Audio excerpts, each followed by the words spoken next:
ಕೊಲ್ಲಲ್ಪಟ್ಟೆನು. ನನ್ನ ಕೈದ ಪತಿಗಳು ಭೋಗಿ ವಸ್ತುವಂತೆ ದೂತದಲ್ಲಿ ಪಣ ಬಿಟ್ಟು ಸೋತರು. ತುಂಬದ ರಾಜಸಭೆಯಲ್ಲಿ ಸರ್ವರ ಮುಂದೆ ಅಪಮಾನಲಾದೆನು. ರಾಜನಗರವನ್ನು ತ್ಯಾಗ ಮಾಡಿ ಅನಾಥ ಭಿಕ್ಷಿಕೆಯಂತೆ ಕಾಡಿಂದ ಕಾಡಿಗೆ ಅದಂತೂ ಆಯಿತು. ತಲೆಮರೆಸಿಕೊಂಡು ಆ ಕೀಚಕರ ಭಂಗವನ್ನು ಸಹಿಸಿದೆನು. ಇನ್ನಾದರೂ ನನ್ನ ಸಂತಾಪ ಕಳೆದು ಹೋದವೆಂದರೆ ನನ್ನ ದುರಾದೃಷ್ಟ ಎಲ್ಲವೂ ನಾಶವಾಯಿತು. ನಾನು ಬದುಕಿ ಪ್ರಯೋಜನವಾಗಲಿದ್ದೇವಾ?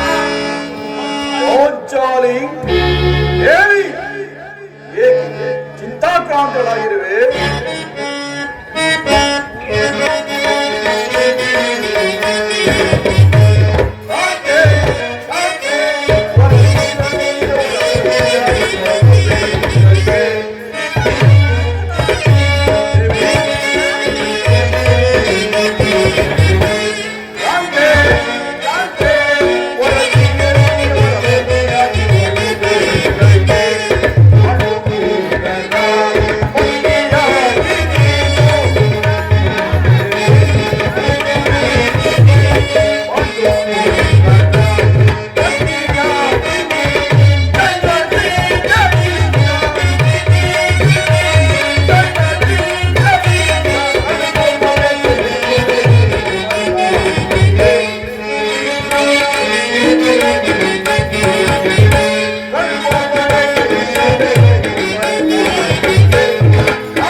ನಾನು ನಿಷ್ಕಾರಣವಾಗಿ ಹೇಳುತ್ತಿಲ್ಲ.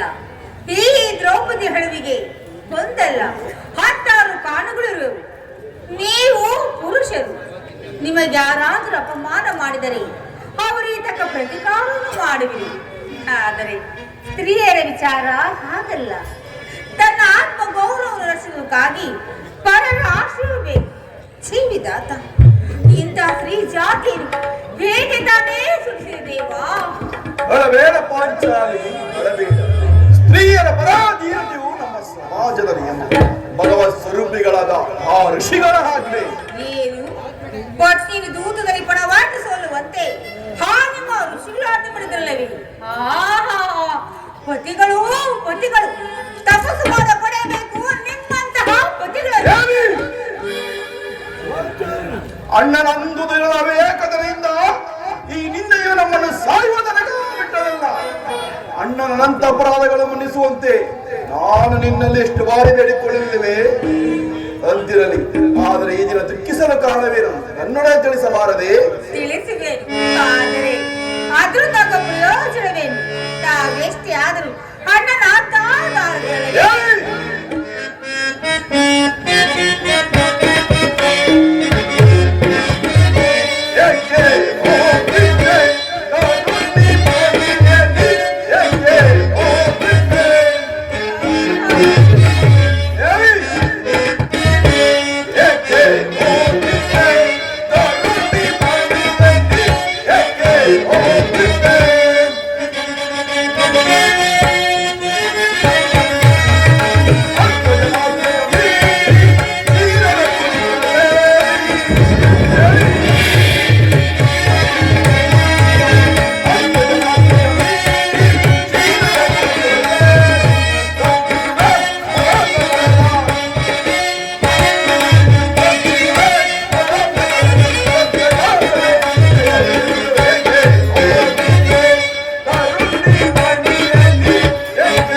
ಕೇಳಿ. ನಾನು ಈ ದಿನ ಅಸ್ತಿನಾಂಬೆ ಪೂಜೆ ಮಂದಿರಕ್ಕೆ ಹೋಗಿದ್ದೆನು. ಅಲ್ಲಿಗೆ ಆ ದುರ್ಯೋಧನ ಪತ್ನಿಯಾದ ಭಾನುಮತಿ ಸಹ ಬಂದಿದಳು. ನನ್ನ ನೋಡಿ ನಕ್ಕು, ಈ ನಿನ್ನ ಪತಿಗಳು ವಾಸಕ್ಕಾಗಿ ಇದು ಗ್ರಾಮನ ಬೆಳೆದು ದೂತನು ಕಳಿಸಿರುವರು. ಇನ್ನೇನೋ ಸಂಧಿ ಆಗುವುದು. ಈಗಲಾದರೂ ನಿನ್ನ ಬಿದ್ದ ಕೇಶ ರಾಶಿಯನ್ನು ಕಟ್ಟಿಕೊಂಡರೆ ನಕ್ಕಳು ಪ್ರಿಯ. ಏನು ದುರ್ಯೋಧನ ಪುನಃ ಸಂಧಿಗೆ ಸಂದೇಹವು ನಿಶ್ಚಯವಾಯಿತು. ಯಾರು ರಾಯಭಾರಕ್ಕೆ ಹೋದವರ್ಯಾರು? ಮತ್ತಿನ್ಯಾರು? ಶ್ರೀಕೃಷ್ಣ ಪರಮಾತ್ಮನಲ್ಲವೇ? ಏನು ಗೋಪಾಂಗನೆಯರ ವಿಲಾಸ ವಿಭ್ರಮಗಳ ಮನ್ನನಾದ ಆ ಯದುಪತಿಯು ಯುದ್ಧವನ್ನು ಮರೆಯುವುದು ಸಹಜ. ಅರ್ಜುನನ ದ್ವಾರಕ್ಕೆ ಹಿಂದಿರುಗಿದಾಗಲೇ ಹೀಗಾಗುವುದೆಂದು ತಿಳಿದಿದ್ದರು. ಅದರಂತಿರಲಿ, ಭಾನುಮತಿಗೆ ಏನೆಂದು ಉತ್ತರವನ್ನು ಕೊಟ್ಟೆ? ಪ್ರಶ್ನೆಗೆ ಸರಿಯಾದ ಉತ್ತರ ಏನೆಂದು? ಭಾನು, ನಿನ್ನ ಮುಡಿಯನ್ನು ಬಿಡಿಸುವವರೆಗೂ ಈ ನನ್ನ ಮುಡಿಯನ್ನು ಕಟ್ಟಿದಿಲ್ಲವೆಂದು ಸ್ವಾಮಿ. ಬಾಬು ಬಾಬು ಬಾಲ್ಚಾಲಿ ಬಾಬು, ಚಮತ್ಕಾರವಾದ ಉತ್ತರವನ್ನೇ ಕೊಟ್ಟಿರುವೆ. ನೀನು ನಮ್ಮೊಡನೆ ಕದನ ಮಾಡುವುದರಲ್ಲಿ ನಿನ್ನ ಚಾತುರ್ಯತೆಯನ್ನು ಮುಗಿಸಿದೆ ಎಂದು ತಿಳಿಯಲು. ಈ ಸಂತೋಷ ಸಮಯದಲ್ಲಿ ಈ ಪ್ರೇಮನೆ ಕುಳಿತುಕೋ. ಪ್ರಾಣೇಶ್ವರ,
ಪ್ರಾಣೇಶ್ವರ, ಆ ಕೌರವನ ಶಿರಸನ್ನು ಎಂದಿಗೆ ಈ ಭೂಮಿಗೆ ಉಳಿಸುವಿರೋ? ಪ್ರಾಣೇಶ್ವರ ಮಾತನಾಡಿ. ಚೆಲ್ಲದ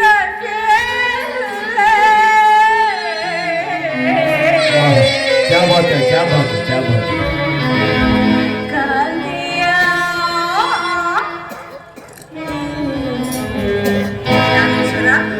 ಉಳಿಸಿವಿರಾ?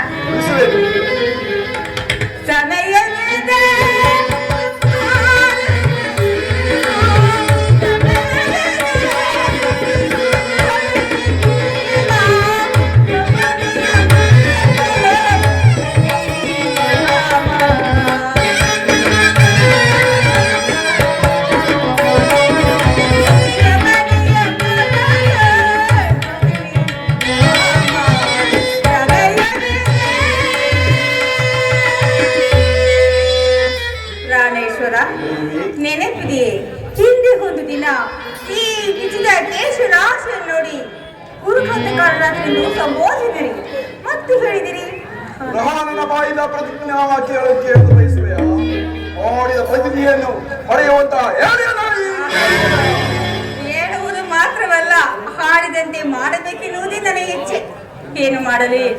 ತಾವೆಷ್ಟೇ ಆದರೂ ಅಣ್ಣನಾದಾರಿಗೆ ದೇವಿ, ನನ್ನ ಸುಮ್ಮನೆ ಕೆಲಸ ಬೇಡ. ನಾವೀಗ ಯಾರ ಸಂಧಿಯನ್ನು ಬಯಸುವವರು ಸಂಧಿಯ ಪ್ರಸ್ತಾಪದಲ್ಲಿ ತೊಡಗಲಿ. ನಾನು ಮಾತ್ರ ಆತನನ್ನು ಯುದ್ಧವನ್ನೇ ಅಪೇಕ್ಷಿಸುವೆನು.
ಸಂಧಿಯ ಪ್ರಸ್ತಾಪವನ್ನು ಕೇಳಿ ಕೆರೆದ ಸಿಂಹದಂತೆ ಗರ್ಜಿಸುತ್ತಿರುವನು.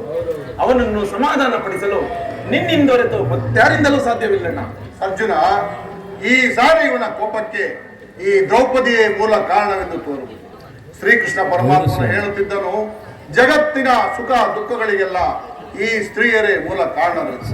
ಅರ್ಜುನ, ಕೌರವರೊಡನೆ ಯುದ್ಧ ಮಾಡುವುದಕ್ಕಿಂತ ಈ ನನ್ನ ಸಹೋದರನ ಕೋಪವನ್ನು ಶಮನ ಮಾಡುವುದು ನನಗೆ ದುಸ್ಸಾಧ್ಯವಾಗಿದೆ. ಸಮಯಕ್ಕೆ ಸರಿಯಾಗಿ ಬಂದಿರುವೆನು. ಅರ್ಜುನ ಸಮ್ಮುಖದಲ್ಲಿ ನಿಮಗೊಂದು ಮಾತನ್ನು ತಿಳಿಸಬೇಕೆಂದಿರುವೆನು. ಅದನ್ನು ಈಗಲೇ ತಿಳಿಸುವೆನು. ಈ ಸಂಧಿಯ ವಿಚಾರವು ನಿಮಗೆ ಸೌಮ್ಯವಾಗಿ ಕಾಣಬಹುದು. ಈ ದರಿದ್ರ ಭಿಕ್ಷಕರಂತೆ ಕಂಡವರ ಮನೆಯ ಬಾಗಿಲಲ್ಲಿ ನಿಂತು ಸಂಧಿಯನ್ನು ಯಾಚಿಸಲು ಪಾಂಡುರಾಜ ನಮ್ಮನ್ನು ಪುತ್ರನನ್ನಾಗಿ ಪಡೆಯಲಿಲ್ಲ. ಈ ವಿಚಾರವು ನಿಮಗೆ ಸೌಮ್ಯವಾಗಿ ಕಾಣಬಹುದು. ಆದರೆ ಇನ್ನೊಂದು ಗಳಿಗೆಯಲ್ಲಿ ನಾನು ಸಹಿಸಬೇಕವರಲ್ಲ. ಇದಕ್ಕಾಗಿ ನಿಮ್ಮ ಅನುಮತಿಯನ್ನಾಗಲಿ ಅರ್ಜುನನ ಸಹಾಯವನ್ನಾಗಲಿ ಅಪೇಕ್ಷಿಸುವುದಿಲ್ಲ. ನಾನು ಮತ್ತು ಈ ನನ್ನ ಕಥೆ ಸಂಪೂರ್ಣವಾಗಿ ಗುರುಕುಲವನ್ನು ನಾಶ ಮಾಡುತ್ತೇವೆ. ನೀವು ಸಂಧಿಯ ಪ್ರಸ್ತಾಪದಲ್ಲಿ ತೊಡಗಿರಿ. ನಿಲ್ಲಿಸುವುದರ ಕೋಪ ಮಾಡಬೇಡ.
ಹೆದರಿಕೊಳ್ಳಬೇಡವಲ್ಲ.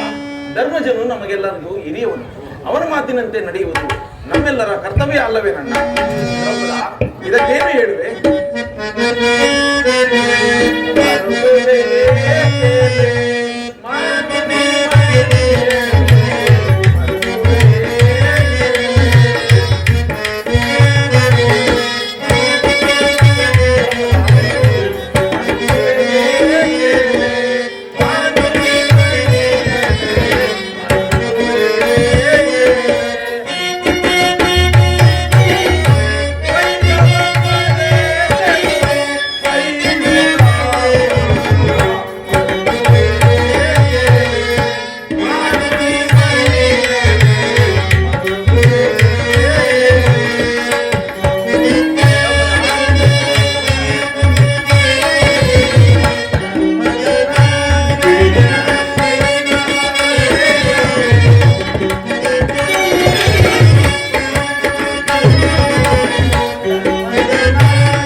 ಧರ್ಮವೆಂದು ಕ್ಷತ್ರಿಯ ಧರ್ಮವನ್ನು ಬರೆದು ತಮಗೆ ನಡೆಯದೇ ಪ್ರಿಯ.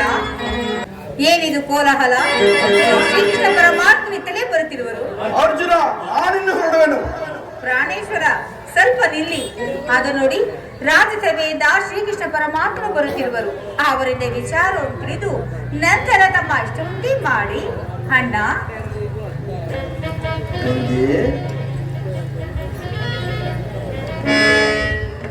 ಅಣ್ಣ, ಪರಮಾತ್ಮ ಪಾಂಡವರ ಪ್ರಣವಗಳನ್ನು ಸ್ವೀಕರಿಸು. ವಿಜಯಶಾಲಿಗಳಾಗಿ ಪಾಂಡಪುತ್ರರೇ. ಪರಮಾತ್ಮ, ಹೋದ ಕಾರ್ಯವೇನಾಯಿತು? ಹೋದವರಾರು ಈ ಕೃಷ್ಣನಲ್ಲವೇ? ಪರಮಾತ್ಮ, ಸಭೆಯಲ್ಲಿ ಏನು ನಡೆಯಿತು? ಎಲ್ಲವೂ ತಕ್ಕ ರೀತಿ ನಡೆಯಿತು ಧರ್ಮಾನಂದ. ಪರಮಾತ್ಮ, ಸಂಧ್ಯಾ ವಿಚಾರವು ನಡೆಯಿತು. ನಡೆಯಿತು. ಇನ್ನಿನ್ನು ಇದು ಕೆಲಸವಿಲ್ಲ. ದುರ್ವಾರ್ತೆಯನ್ನು ಕೇಳಬೇಕೆಂದು ನನಗೆ ಇಚ್ಛೆ ಆಯಿತು. ಅದನ್ನು ಸಾಧಿಸಿ ಕೃಷ್ಣ. ವಾಂಛಾಲಿ ಇನ್ನಿರುವುದು ನನಗೆ ಸಾಧ್ಯವಿಲ್ಲ. ಅವರ ಇಚ್ಛೆಯಂತೆ ಹೊರಗಡೆಯಲ್ಲಿ ನನಗೆ ತೋಚಿದಲ್ಲ ನಾನು ಮಾಡುವೆನು. ಪ್ರಾಣೇಶ್ವರ, ಸ್ವಲ್ಪ ನಿಲ್ಲಿ. ಅಣ್ಣನ ಮಾತು ಮುಗಿಯಲಿ. ನಿಮ್ಮ ಅಣ್ಣನ ಮಾತು ಮುಗಿಯೊಳಗೆ ಪರಮಾತ್ಮ, ಹೋದ ಕಾರ್ಯವೇನಾಯಿತು? ಎಲ್ಲವೂ ತಕ್ಕ ರೀತಿ ನಡೆಯಿತು ಧರ್ಮಾನಂದನ.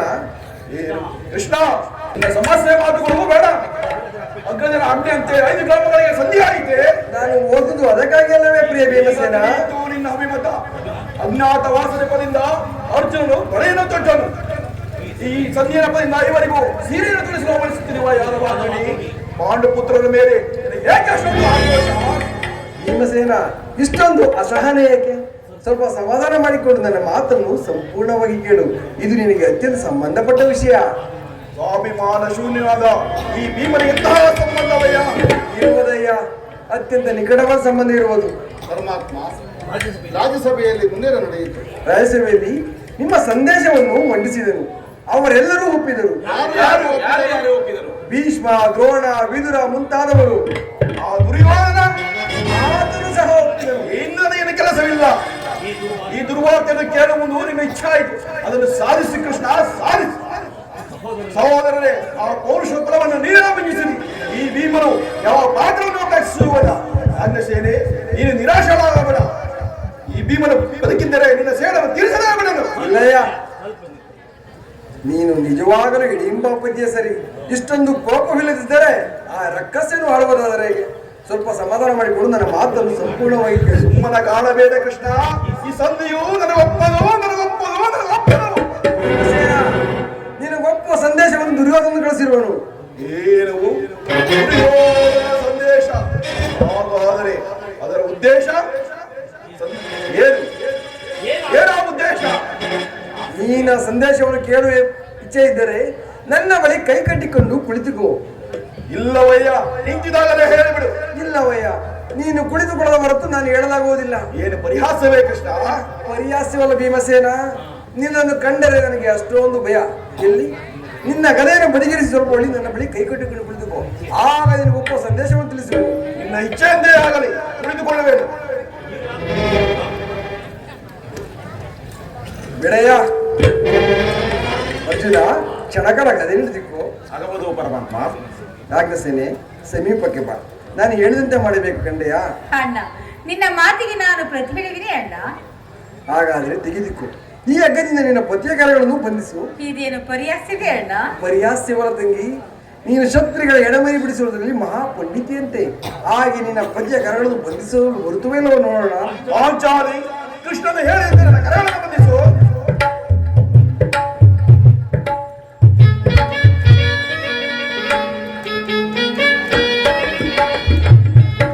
ಈಗ ಎಲ್ಲರೂ ಕೇಳಿ, ಈ ದಿನ ಭೀಮಸೇನ ಒಗ್ಗವನ್ನು ಬಂಧಿಸಿರುವ ಒಗ್ಗವು ಆ ದಿನ ರಾಜಸೇವೆಯಲ್ಲಿ ನನ್ನ ಅಂಗಾಂಗಗಳನ್ನು ಬಂಧಿಸಲೆತ್ತಿಸಿದರು. ಯಾರು ಯಾರು ಕಾರ್ಯಕ್ರಮ ಮಾಡಿದವರು?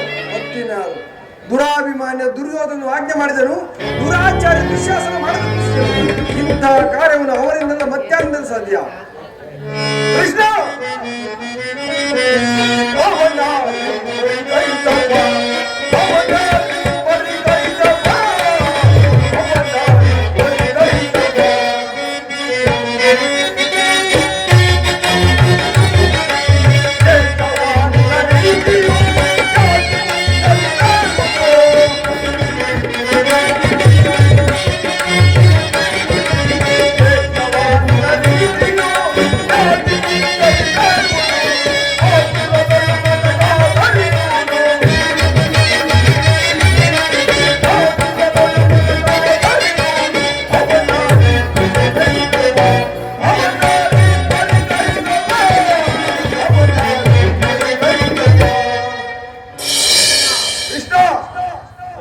ಅರ್ಜುನ, ನನ್ನ ಕರಗಳನ್ನು ಬಿಚ್ಚು. ನಮ್ಮ ಪ್ರಿಯ ಬಂಧುವಾದ ಕೃಷ್ಣನನ್ನು ಈ ರೀತಿ ಅವಮಾನಪಡಿಸಿದರೆ ಆ ನೀಚ ಕೌರವರು. ಅಗ್ರಜ ಅರ್ಜುನ, ಇದಕ್ಕೆ ನಿಮ್ಮ ಉತ್ತರ? ಅಷ್ಟು ಮಾತ್ರವಲ್ಲ, ನಿಮ್ಮ ಸಂದೇಶಕ್ಕಾದರೂ ಕೊಟ್ಟ ಉತ್ತರ.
ಅದು ರಣರಂಗದಲ್ಲಿ, ವೀರ ರಸಿಕರ ಘೋಷದಲ್ಲಿ, ಶಸ್ತ್ರಾಸ್ತ್ರಗಳ ಆಸ್ತವದಲ್ಲಿ ಎಂದು ನುಡಿದನು. ಪರಮಾತ್ಮ, ಹಾಗಾದರೆ ನಮಗೆ ಉಳಿದಿರುವುದು ಒಂದೇ, ಅದು ಯುದ್ಧ. ಪರಮಾತ್ಮ, ನಾನೆಂದಿಗೂ ಯುದ್ಧವನ್ನು ಬಯಸಿದನಲ್ಲ. ಇದರ ಮೇಲೆ ನಿನ್ನ ಇಚ್ಛೆ ಇದ್ದಂತೆ ಮಾಡುವುದಿಲ್ಲ. ಅರ್ಜುನ, ಕರಗಳನ್ನು ಬಿಚ್ಚು. ಧರ್ಮನಂದನ, ಕರಗಳನ್ನು ಬಿಚ್ಚು.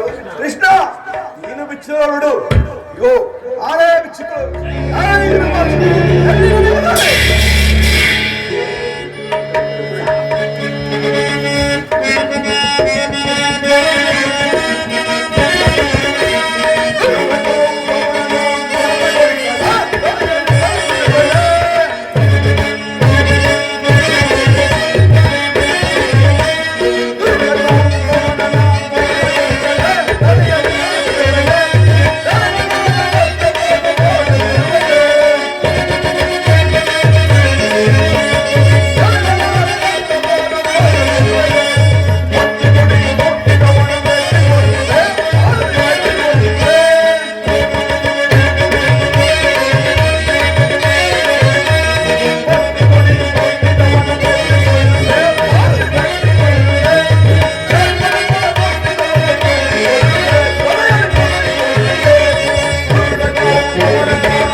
ಮಾಡಿದ ಗದಾ